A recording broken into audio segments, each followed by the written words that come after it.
मंदबुद्धी भक्तांची भाषा कशी ऐकण्यासारखी आहे. जमल त्या ठिकाणी हिंदू मुस्लिम भांडणं कशी लावायची अशी मनोविकृती यांच्या मनात असते. या बातमीत बघा, हे बन नावाचे गृहस्थ BJPचे प्रवक्ते आहेत. ते म्हणत आहेत, इथं मुसलमान महापौर कशाला केला?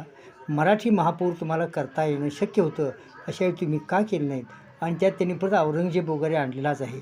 एवढी मनोविकृती कशी तयार झाली असेल? भ्रष्ट, बलात्कारी, खुनी, भानगडबाज, खोटं बोलणारे, असली गुंडगिरे असे सगळे ह्या बनला चालतात. पण मुसलमान चालत नाही का? तो जन्मानं मुसलमान आहे.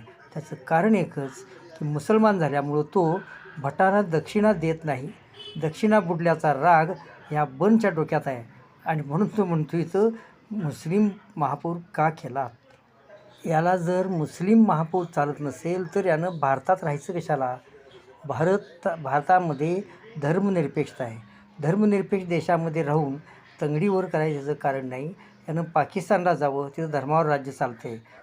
बांगलादेशात जावं किंवा आणखी कुठेतरी नेपाळमध्ये आता नाही धर्मावर राज्य चालत, पण तरी तिथं जाऊन काहीतरी प्रयत्न करावेत.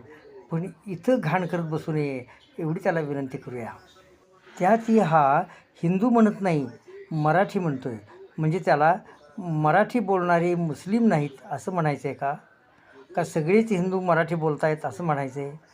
म्हणजे इतकी विकृती तर आहेच, पण मूर्खपणासुद्धा आहे.